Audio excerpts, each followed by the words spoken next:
onto the portal. Remember, we believe that at this moment you have signed up already and you have access to the facility, to the assessor course. Yes, I did register, Yusuf. Correct.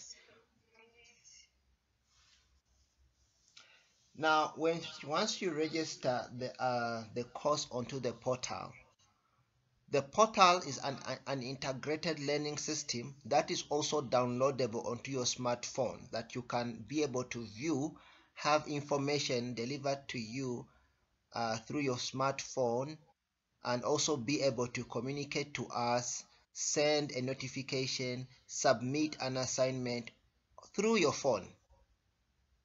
So you don't necessarily need to have a laptop all the time for you to learn, to get or gather information.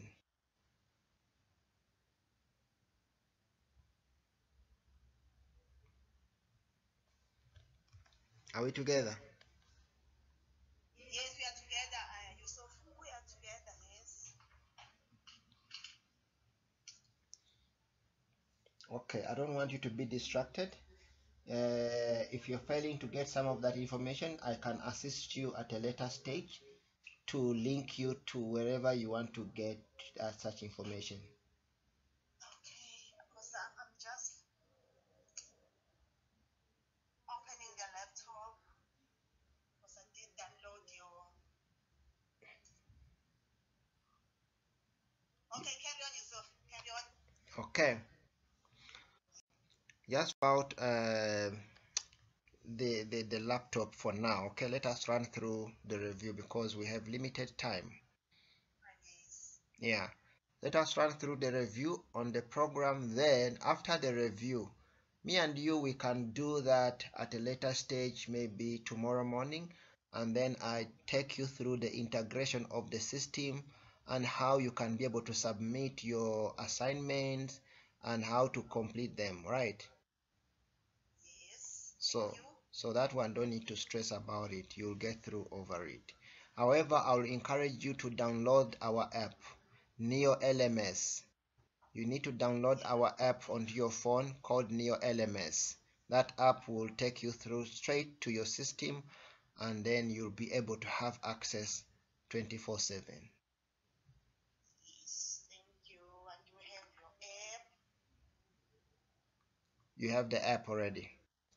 Yes, I do have. Yes, I've downloaded it. Okay, so the learning program 115753, right, is a very interactive program, and it's a professional development course. We at BBT Institute, we don't only teach people to become assessors, but we teach you, or we try to guide you to become an advisor on assessments. Yes. So that you can be able to support training providers, support learners, and support all stakeholders within the assessment or within the learning and development practices. So we don't want people to just complete the course. Hence, we try to guide you on how to become an advisor, a consultant, a freelancer who works to support the system. That's all we need. That's why our programs are literally very, very affordable compared to other programs elsewhere or from other training providers. And the completion of this program, we retain you as one of our own, so that should there be an opening of assessment, we have you in our pool as a generic assessor to take up any task. All right, that's nice. Yes. So at the end of this, you receive 3 documentations. One is a certificate of, or is a letter of confirmation of competency issued by the ETDP SETA. The second one is a statement of results issued by the ETDP SETA, and the certificate of competence that we issue as an organization to you that you've completed. Yes. All right. With this, you'll be eligible to register with other relevant sitters as quality or constituent assessor for a specific or a group of qualifications that you intend to assess against. Okay, listening. You need to be a subject matter expert before we can go forward, right? In one or two areas of your expertise. In other words, you need to choose which one. I mean, we have a lot of assessors that are all over the show. They can assess in all, like we call a jack of all trades. Someone is able to assess in all different areas. We always advise you to be a specialist in one or two fields that you can perform and excel. That means that you will become a subject matter expert in those fields and then be able to maximize your potential as a specialist or a program specialist. Do you get what I'm saying, Lungi? Yeah? And Yes, that yes, is to say, a lot of people just register to do the course and get the certificate of competency. We don't advise that. We want you to be a subject matter expert. In other words, choose in your qualification. There's one that you did better and you know it inside out. One field that you are comfortable to work with. Even when you wake up in the morning without revising anything, you're able to give advice on such a field. That's the one that you need to choose and say, I'm going to stick to this one. Then we get all relevant qualifications that are falling within that field, register as a constituent assessor. It means you'll have to choose a primary sector or a sitter where you can be able to register as a constituent assessor in that very field. Okay, Yusuf. Like myself, I'm in the HR space. Yes. And I would like to develop myself on an SDP level. Yes. Now it means yours as HR, we choose. Remember, HR is generic. Oh, yes. It's very broad. And you find it cut across in most of the economic sectors. If you say you are an HR, you are an HR in which economic sector are you performing, are you practicing? You understand what I'm saying? There's an experience. Let's say you are working for a company as an HR manager, but the company, what is the core activities of that organization? What are they doing as a company? Okay. Do you get what I'm saying? Yes, yes, I get you. Yeah, so that we unpack what is it that which economic sector do you fall under, because at the end of the day it must speak to your curriculum vitae. Your CV speaks to us and analyzes to us where do you perfect, in which economic sector do you perform better as an HRD. Yeah, all right, okay. That is, you get what I'm saying, because a lot of people can say, no, I'm an HR, but under which economic sector? Even when we are compiling you, if let's say I want to transit you from an assessor and you want to become an SDF, still when you become an SDF you must be an SDF in a specific economic sector. You cannot be an SDF in mining, you are an SDF in construction, you are an SDF in carpentry or in marine, you are an SDF in forestry, in health, you are featuring everywhere. You cannot. Okay, okay, I thought SDF Yeah. covers the sectors. No, it covers, but in areas of practicing must be specific. So when you gather or you acquire the knowledge, it's generic. But when you concentrate and narrow it down, you need to choose one specific sector where you're going to be able to practice. All right. All right. So we have got so many health professionals, isn't it? Yes, yes, yes. But every health professional has a specific area of specialization. You go to a hospital, you'll find nurses. We have nurses everywhere. But we've got those registered nurses working in oncology only. We've got those registered nurses working in maternity. We have those ones. Specifically, each and every person has got a specific area or specialization where they can perform better. Okay, okay. Yeah, so that's how we unpack the entire program. You know, we link it to the areas of expertise. So this assessor course alone is also part of the SDF that you want to become. You know that? I remember you told me, yes. Yeah, this one is also part of the SDFs. So for you to become an assessor, still you're going to go back to unpack which area of expertise are you going to practice as a constituent assessor. Remember, you become constituent. Here, what you are doing is generic.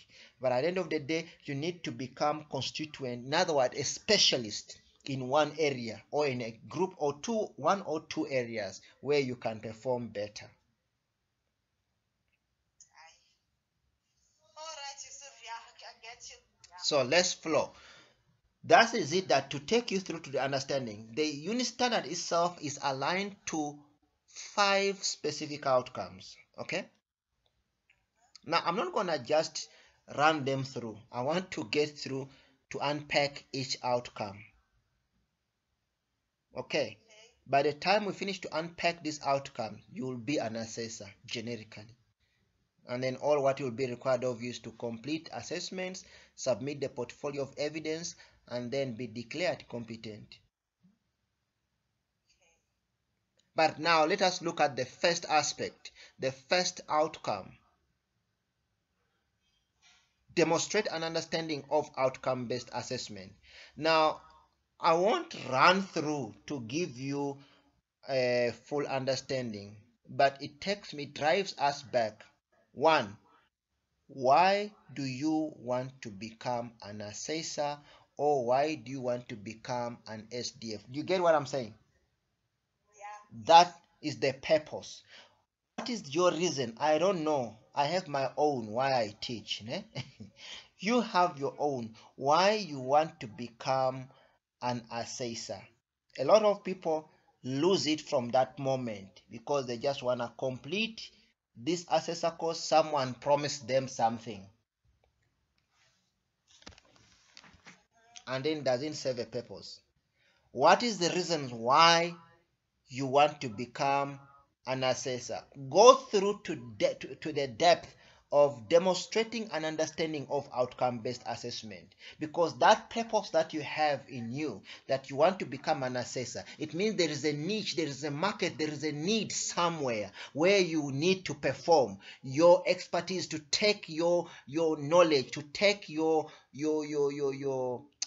subject matter expertise to support individuals to overcome specific challenges.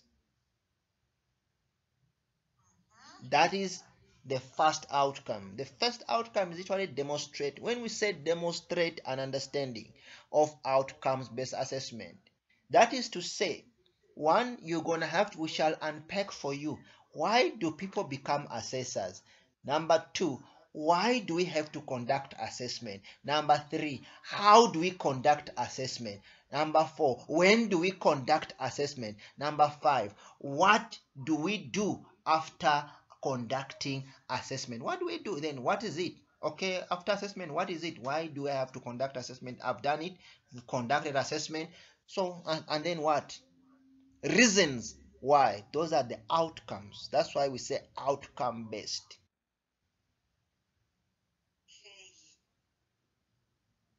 So this presentation is usually demonstrating or is trying to analyze the depth of why do one has to undertake this learning program. Assessor.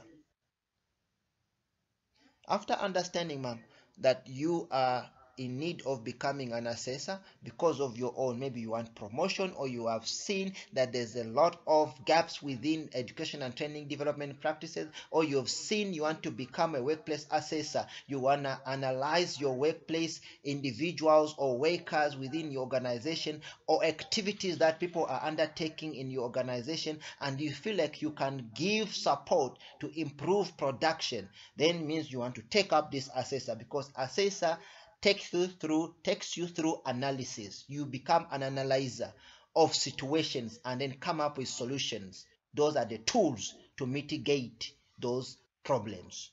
That's assessment. Okay, it's clear. All right, that is assessment.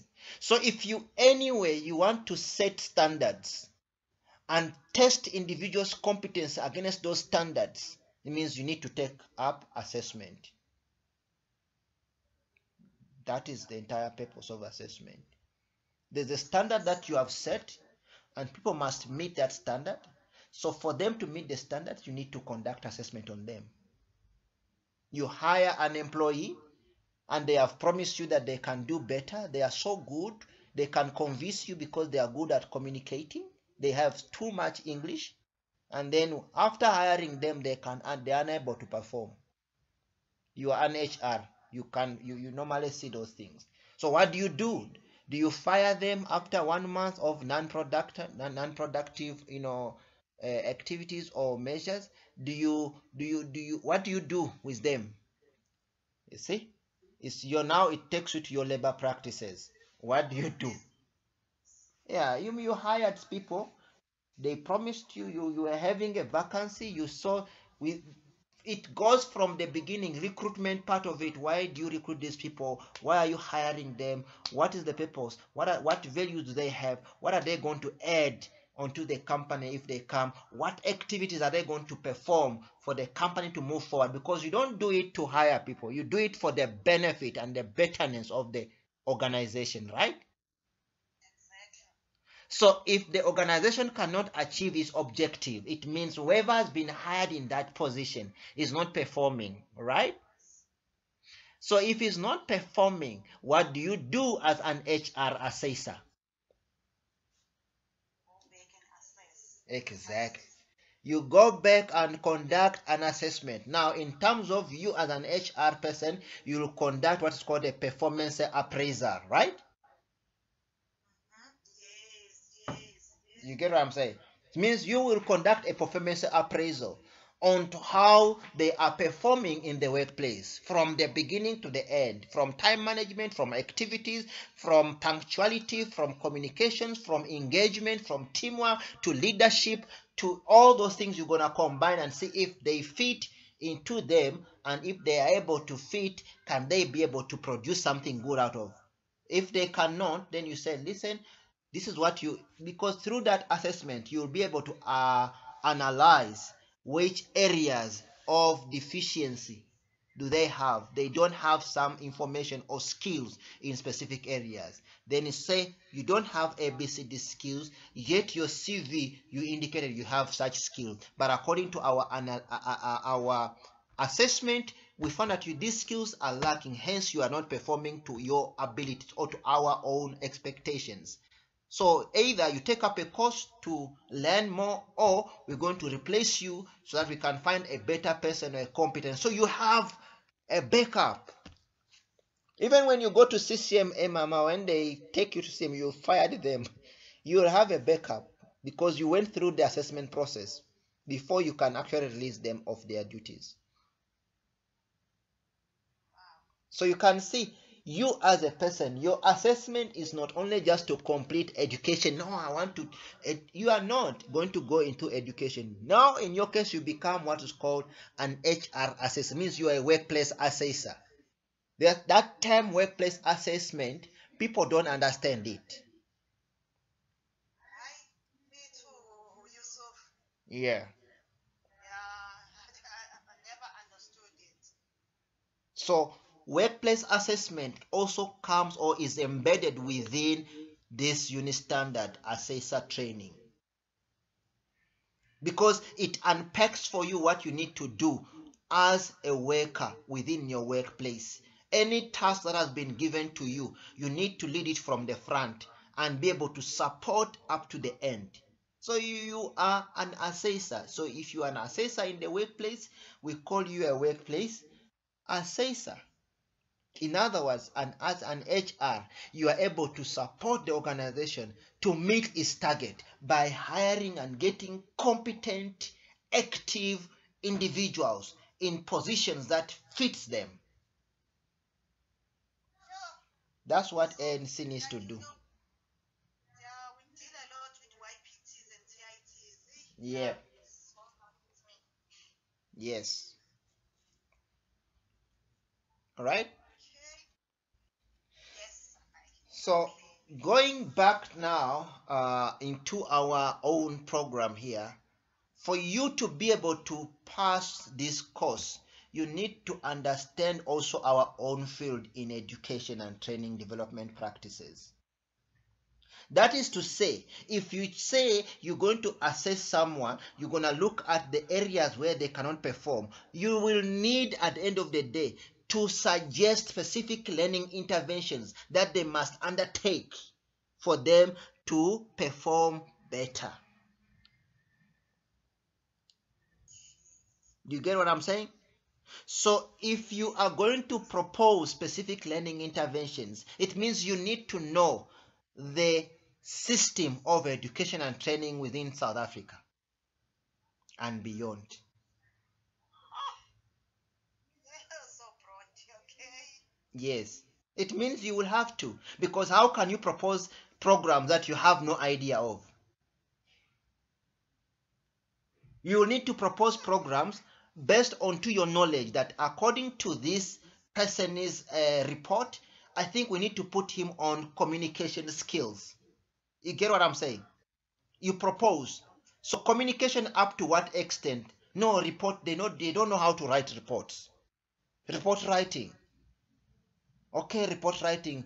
Under which context of report writing? Then you go deeper to unpack for them which areas are they going to focus on, so that when they go to attend a program, they are getting exact information or program knowledge that will add value to you as an organization, not to them alone, but to you as an organization, because you want them to perform. Reasons why organizations hire people is to make sure that they reach their mandated targets.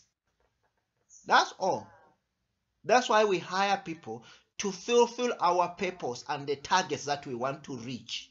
If you hire someone and your targets are not met, means you didn't hire anybody, you just have a bunch of individuals that are becoming liabilities to your organization. At the end of the month, you have to expect a salary, but they never brought in any cent. There's no value add from them, but you have to pay. Then it means you are losing, the company is losing millions or thousands of rands. Why? Because you cannot evaluate work performance based contracts. You cannot evaluate those contracts that you gave them out.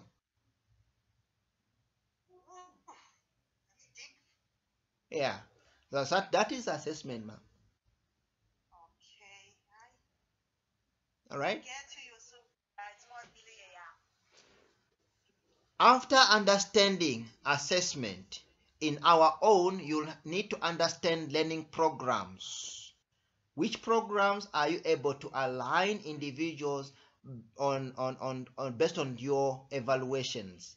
That this person A, we have conducted an analysis in form of a performance appraisal, and they are lacking 1, 2, 3. So let us propose a program that will give them that knowledge and the skills that they can improve in their activities. Their key performance areas will be improved if they do A, B, C. So it means you as an HR need to propose those programs, because you are into learning and development. Under the development part of it, that's where you add value, because you need to develop your workers. Okay. Now, the process of development requires you to understand the curriculum documents. requires you to understand the NQF system, requires you to understand assessment principles, requires you to understand feedback mechanism, review. It requires you to understand the entire assessment process.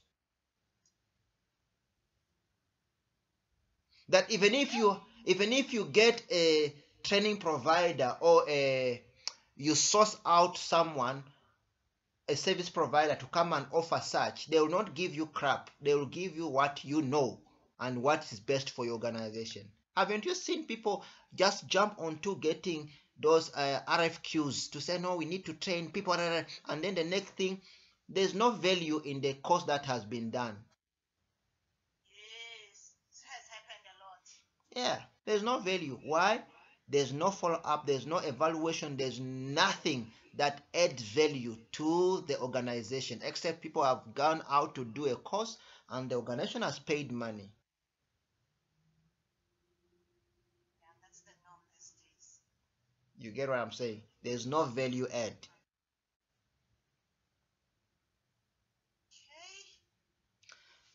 Now, after conducting or demonstrating an understanding, we shall be able to now look at what is called prepare for assessment. You can never prepare for assessment unless you know, you have an idea of the entire knowledge of what you're going to assess on, isn't it? Yes, yes. Yeah, so if you've evaluated people, you are in HR and individuals, let's say you are advertising a position and people are sending in their CVs. Before you even advertise, you need to know what are the gaps within the organization that requires a specific skill to be added onto the team. That is to say, you need to have the depth information, the knowledge. Then you start to prepare. It means even your wedding, on how you're going to put up the advertisement, it will be easy because you know what you're looking for. A lot of people under HR as well as procurement, they have no idea what they are drafting, and those contracts, they have no idea what they're all about. They're just following the tools that they found in the organization. Some of those tools are way outdated and they don't speak to the organizational targets or organizational objectives. They're just there to fulfill, like, no, we follow the process, but the process they are following, they don't know that process. Someone developed the process for them many years ago and they are just following. It's just like now that people are following the employment equity that was developed long ago, and then we just change 1, 2, 3 areas and say, no, it's been amended, but you don't know what is the equity part of it. We don't know, people don't know, they just follow. No, and that's why they lose cases at the CCMA.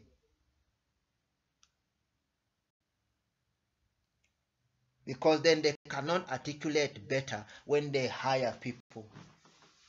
Assessment, that's all assessment, mama. We are talking about assessment now. We have not even gone to our course, very course. We are just giving you an overview on assessment. When you prepare and you are competent in preparation, then you can conduct assessment. That's when you call out people to submit CVs. Then you interview those people. Then you select those people. Then you do further selection of those people. You get the best of the best person who's going to add value, not by pity or shame. She's been looking for a job for the past 3 years, no work. Shame. You have how many children? 2 children. You know, they write on their CVs, how many dependents? 2. Where's the father? No father. No, I'm alone. You don't know what they have been through, but then you want to carry their cross. And then it's going to impact onto the service delivery of your company. Assessment. Assessment.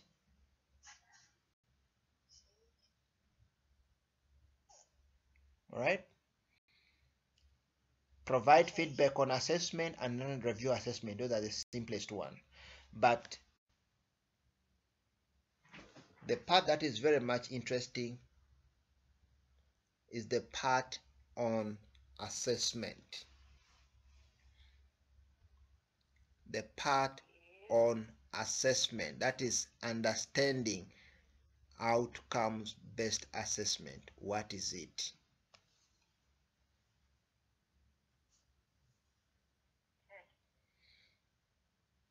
Okay, ma'am? Yes, I understand the use of the background. Do you have any question? No, so far, no use of because access is new to me. I never thought of it. To me, it was only SDF. I didn't know that I have to do assessor before attempting the SDF. So now it's linking very well. Yeah, it's connecting. Let me quickly take you through the next slide. You'll see that SDF and assessment go hand in hand. There's no way you can do SDF and you say you are a skill development facilitator without understanding SDF. Right? Look at this slide, the next slide. This workshop also is aligned onto an overview of NQF system, of SACA, and the Skills Development Act. That is SDF, ma'am. Oh, yes, skills development. There's no way you can be an SDF if you don't understand NQF. That's it. And what is NQF? NQF entails assessment, facilitation, and moderation practices. That summarizes NQF.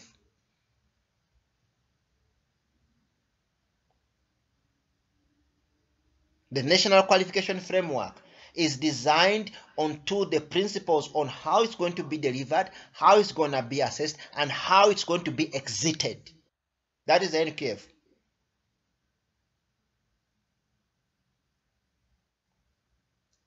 Do you get what I'm saying? So there's no way you're going to say you know SDF, because skill development facilitator allows you to analyze challenges in an organization and come up with solutions on how you can benchmark those problems onto a learning program that can close out the problems by giving people a specific skill that they will learn and come back and perform to improve the organizational activities and reach its target. That is SDF.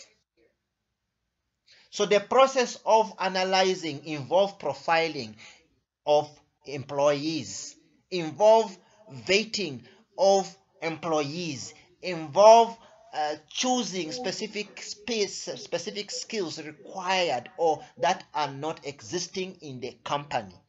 That is the Skill Development Act. The entire act is based onto that analysis of skills within a given workplace. That is the act. Then we just unpack it. To unpack it, it means you need to bring in elements of how do you analyze? By conducting a workplace skills analysis. That is your workplace skills planning now. That is your WSP. Yes, yes. That is your WSP, where you as an employer need to come up with a plan. That plan is called the workplace skills planning. Like any person who is doing business, they must have a business plan, though it changes year to year because of information, but you need to have it somewhere to make sure that your vision and missions are not deviated.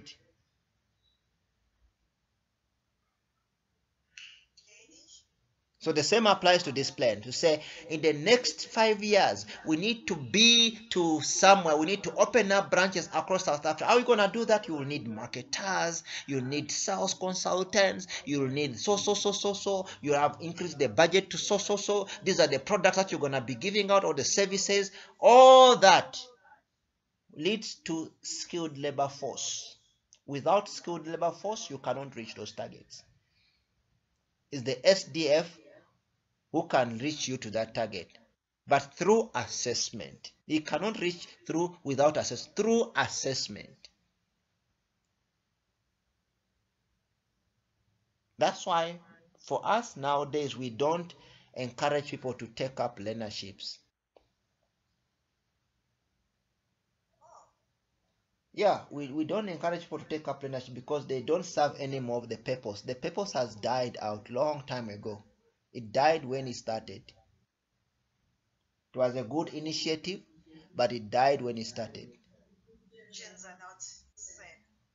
Yeah, I mean, people just take it for the sake of just getting the rebate.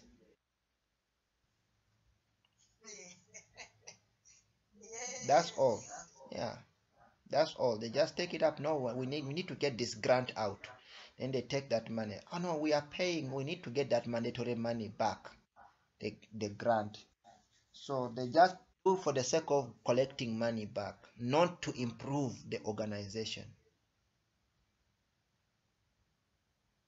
Whereas if you can take people on apprenticeships, it's the best. If you can take people on mentorship, it's the best. Because learnership is limited to a period of time. Yes, it is. It is. You get what I'm saying? Learnership is limited. After training those people, you've spent all your energy, you've hired workplace mentors, and then those people, after exiting, they disappear. They say there's no mandatory for you to retain those people, they have to leave. And then they go reskill somewhere else. So you've trained them for nothing. So, what is the purpose of you taking up a learnership? What was the reason for you? Learnerships must be taken for the purpose of absorbing those students into your workforce to support the organization. They carry them for the first 12 months. Why? Because you are paying your taxes, your skills levies are in order, so you don't need to pay specific amount. Then there's a stipend that is given to supplement and support you. It's not like you don't need to pay them as well. You need to support them through. That stipend is supplementing on what you're supposed to pay them during the learning process. When they qualified and they are expert within the field because they've been doing it in the workplace, it means you can hire them permanently. But Oh, okay. That's a big one. yeah, that's how it works. That's how it benefits organization. But if you're gonna skill individuals and then they let them go, then that skill is a waste because they will never perform wherever they are going. They, Yes. they give them the skills to prepare them to look for jobs. Then the intention for them. No, no, no, no, no, no. A learnership, what is called learnership? Learning while on job, isn't it? Yes. If you train me to become, let's say we are doing manufacturing, right? Let's say clothing and textile. You get what I'm Okay. saying? Let's say there's a company for clothing and textile. It's producing it, making patterns, cutting clothes. It's making clothes and garments. And then it brings up a learnership. Maybe within the factory production line, there are specific gaps that they are lacking. They don't have labor force, laborers. Instead of going and just picking individuals, they choose to select within the community where they are operating, to choose specific people that will come and be part of that production line. At the end of the training, those people will be retained to take up those jobs.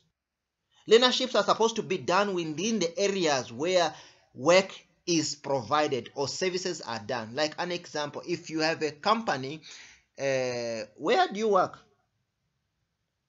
I'm with Transnet, Yusuf. Okay, let's say if you are in Transnet, which office are you in? Based at Richard Bay. Okay, if you are in Richards Bay, Transnet Richards Bay, you get what I'm saying? And then you find that there's a deficiency within, let's say a rail maintenance, all right, let's say line maintenance, right, line maintenances.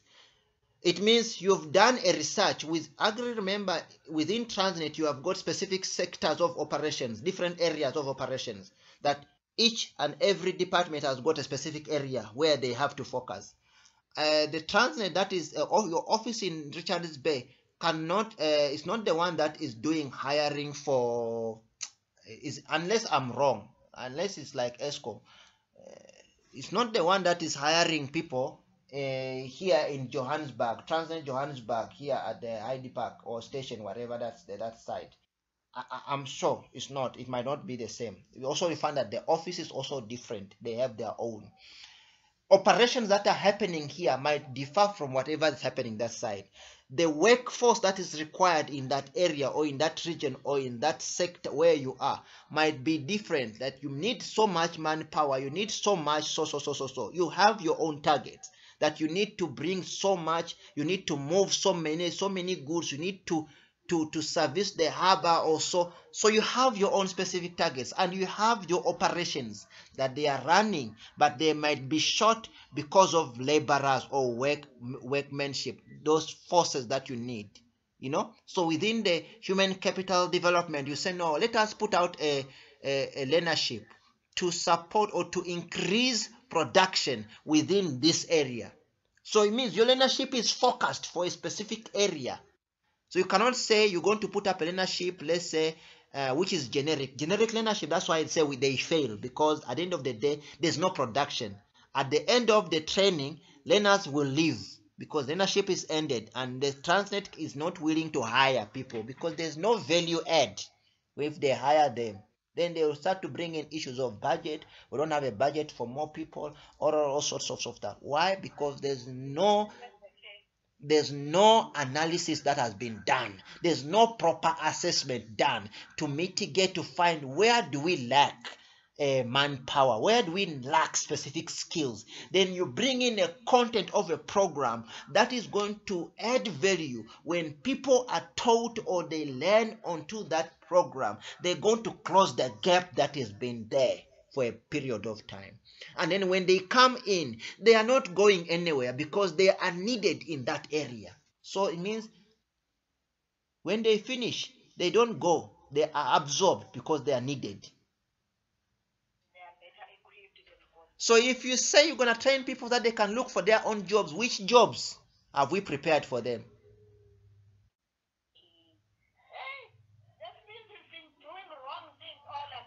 That's it. Which jobs have we prepared them to do? It's no job. Then those are the people that after completing a learnership, they go on, look for job. They cannot find job anywhere. They find another advertisement. They apply for another learnership. So they move from one learnership to another. That's why now government said you cannot have more than 3 learnerships. You understand? Yes. So they move from one learnership to another. And then they, at the end of the 12 months, they have to stay. They go back to searching jobs they cannot find. Whereas the purpose of learnership is to close gaps. That's why we have two types of learnerships. Two types of learnership. One, the first learnership is aligned to what is called 18.2s. 18.2s is the type of learnership for individuals that are unemployed. Individuals that are unemployed, we regard them as 18.2s. They are job seekers. They are looking for employment, though they have specific qualification that can take them into the entry level. So before we can hire them, let us put them into learning and development. That's a learnership. Then we're going to hire them because we have a deficit, we have a gap where we need these people to work. That's what we call a learnership. And then because Transnet is paying levies, it can claim the money for the first 12 months of training. That money, remember, it doesn't have money. These people are not working for it as yet, so they are not generating any income. They are not adding value to the production and increase of income within the organization. So it means they can go and look at the money that they have been paying for skill development and take part of that, that is 20%, to skill this individual that they can add value during the production part of it. Then Transnet can be profitable. And then with the profits coming in, they can pay and sustain these learners for a further period of time. That is learnership. Okay. That is learnership. Then the second part of the learners or the learnership is called 18.1s. Those are employees already existing in Transnet in your organization. They are there, but they are not skilled enough. They were hired, maybe they were just given jobs, but they were not vetted properly, though they cannot perform specific duties promptly for production to prevail. So what do? We don't fire them because they are permanent. We don't fire them. We need to reskill them, to retrain them so that they can perform better. They are those that have been in the system for so long. They are not being promoted. They are not moving forward. We call this process, we call it articulation, horizontally or vertically. So they are not moving forward. They are stagnant in one area. Someone has been working for transit for the past 20 years and is in one level. It doesn't increase the level of salary. It's there. Why? Doesn't have the necessary skills. Some young people come and they pass. So instead of leaving this person behind, we say we need to skill you up so that you can move forward.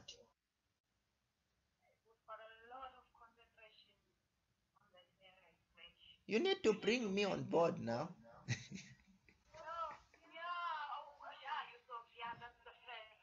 Yeah. Yeah. You need to bring me on board so that we can train your people on how they can be able to improve the systems through assessment. That's all. Through assessment. Ma'am, I'm telling you, I don't work for Transnet. I don't know your operations, but I can tell where areas where things needs to be changed and how people can be empowered through assessment. Only my own is assessment. I'm an assessor. That's why I'm called Mr. Assessor.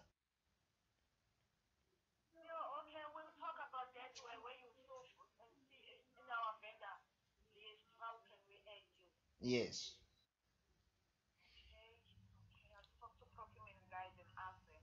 Mm.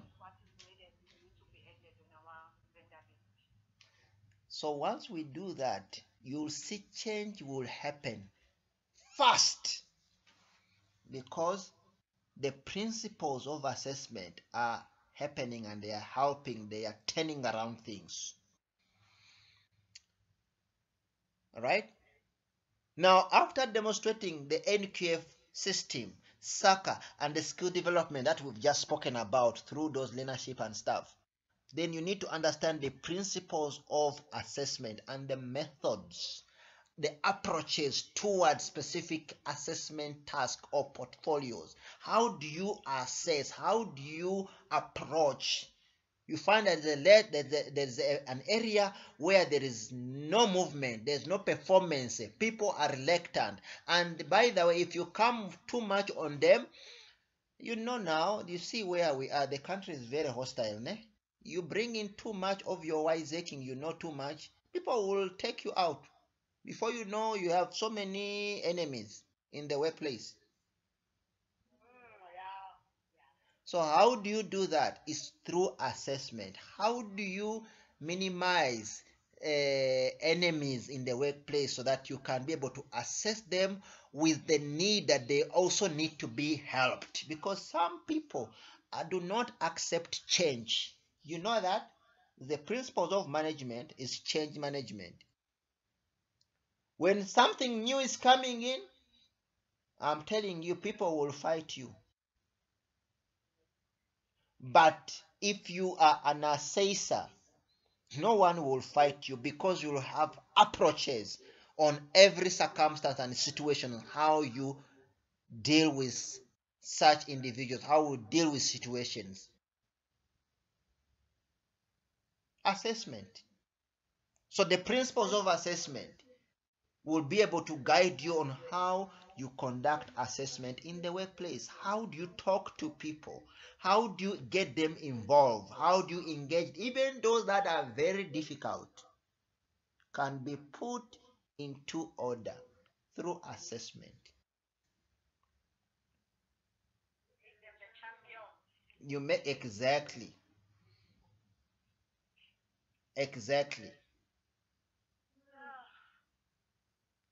So, ma'am, we're gonna stop here for today. Tomorrow we shall continue the entire overflow of assessment and then we shall go into depth onto analyzing the methods of assessment, how to implement assessment, the procedures of assessing situations, candidates, people, work, everywhere is a broad aspect. Then we shall look at the feedback, on how to give feedback, how to assess feedback, how to relate and put up documentations that require someone's insight, like maybe a superior, someone who's over you in ranking. How do you create evidence or tools that they can be able to use to make a change. Then the evidence of competence, how to compile and gather evidence for your reporting. And then recognition of prior learning. There's a lot of these ones, ne? Yes. These guys are there. They don't have qualifications at all, but they have massive experience. They have so many years in the field, but there's nothing to show off in terms of papers. So these ones, Mama, you will be able to support through RPL process, recognition of prior learning. And we vet them, benchmark them onto a qualification, and then they become qualified. They exit with a certificate or a diploma or a degree, or depending on their experience. So it is possible. The NQF is open for such, because we understand people are coming from the historical era where education was limited to them. Even if after 27 years of democracy, we still have those people that we know were there before democracy. They never got a chance to go through the system properly. How do we exit them? The NQF analyzes that, and it addresses such through the RPL process. Very informative, you know. All right. I didn't want to say that, but it makes sense now. Now it makes sense. Yeah, All right. a lot. Mm-hmm. Then, then you will be able to understand that assessment is key, is a driver of the entire learning and development. It's the key to progression in businesses, in areas of production. Assessment is number one. Mama, even in your house, if you learn assessment, your house will be peaceful. Even your children, even family, you will be at peace, because it also applies to day-to-day living environment, living situations.